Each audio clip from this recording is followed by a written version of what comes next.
Hey guys, this is Kerry, and today I'm going to talk about power stations. Over the last few years, the trend has been bigger and bigger and bigger power stations, more power, lighter weight, more capacity. They have just become insane how good they are in the large size. In the past, we started with 500 watt hours and then 1,000 watt hours, 1,500 watt hours, and now 2,000 watt hours. So plenty of power to keep you running for a long trip. But EcoFlow has flipped the script big time on that, and they've come out with the Trail series. And this is the Trail 300. This is a 288 watt hour power station.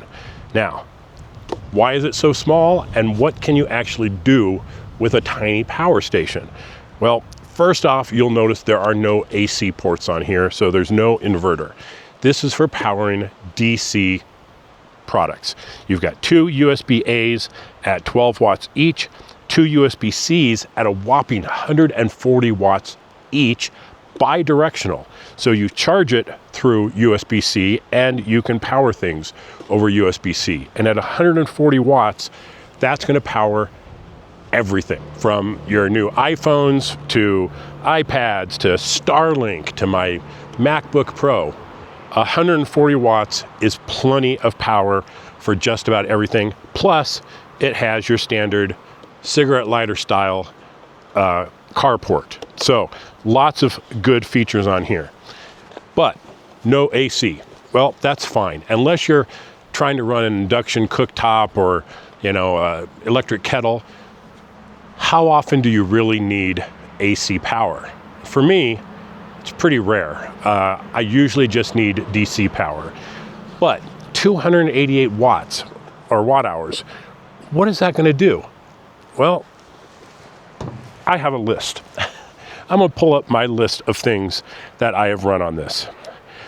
So for me, I use a CPAP machine, and they can be pretty power hungry when running off AC power. And some of the DC converters that you get are still going to pull a lot of power. Well, for me, I don't use the humidifier option on mine. I prefer the dry air, and so that does cut the power consumption way down. And when I'm running it off the USB port on here, it's only pulling about 5 watts. It's ridiculous. So I can get 30 hours of running my CPAP machine on this guy. So that's 30 hours, 6 to 7 to 8 hours a night. That's going to last me a pretty long weekend without even recharging it, which you easily can either through the USB-C or through the DC input on here for solar power, which can take, I believe, up to 30 volts. So that's around 200 watts or something of input you can put on here. So you can easily recharge this with solar power as well as through the USB port. Starlink, another big use of mine. It will run my Starlink Mini for 8 solid hours. So that's 8 hours of usage, not just standby. It ran it for a solid 8 hours. If you're just checking mail and messaging and stuff, you can probably squeeze maybe 10 hours out of it, but I got 8 hours out of it. This particular fridge, the Travoeco Rigel 45, which there's a review of that out, it ran this for 48 hours using the cigarette lighter port. So 2 full days of running this fridge off this little guy. So if you want to take a fridge to the park or the beach or something, and you don't want to lug a big heavy power station around, this little guy will easily power this fridge for your day trip. So that is super cool.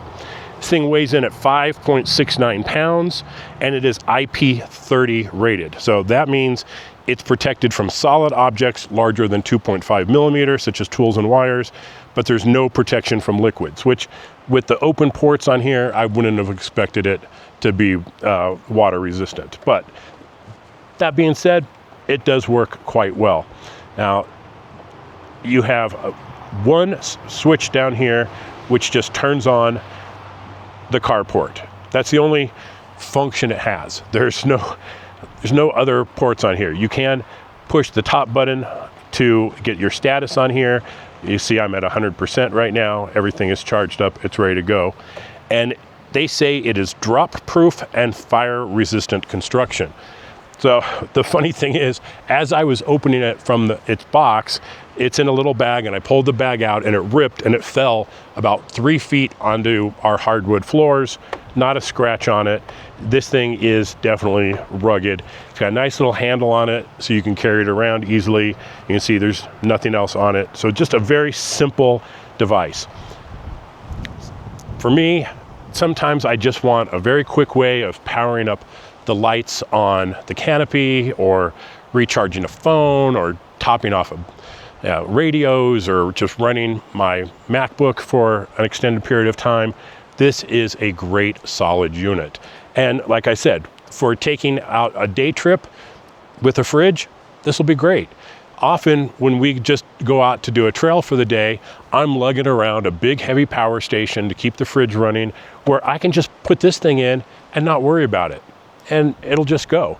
And if I need to, I can just plug in a alternator charger in here, set to 200 watts, keep this thing powered up all day long.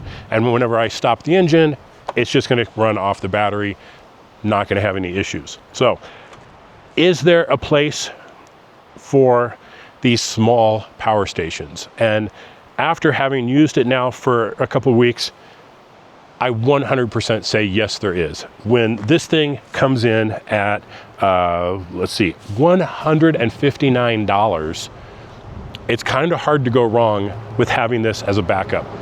So even if you're using larger power stations, having something like this as just an emergency backup for your fridge, or to run in your tent for running lights, recharging your phones, running your Starlink, all those different applications, this is a perfect little device.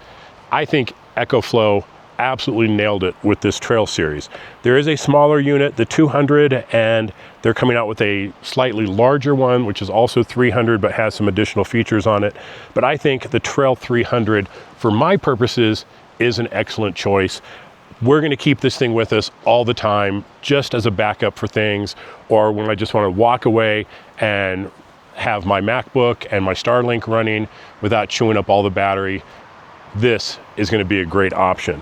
So, tiny little guy, very inexpensive, quite capable, definitely has a place in our kit from now on. So check them out at EcoFlow, links in the description below. Any questions, put them in the comments, happy to answer them. If there's something that you think I should test on it that you'd like to see, let me know. I'll try and do that. But I think the testing I've done with it really shows that this is a capable unit, and kind of surprising to have a small, tiny little power station for those types of situations where a big honky box is just too big and bulky to carry around, when this guy can absolutely do the trick. So thanks for watching, everybody. This has been Kerry with Trail Traveler. Stay safe out there, and we'll see you on the trails.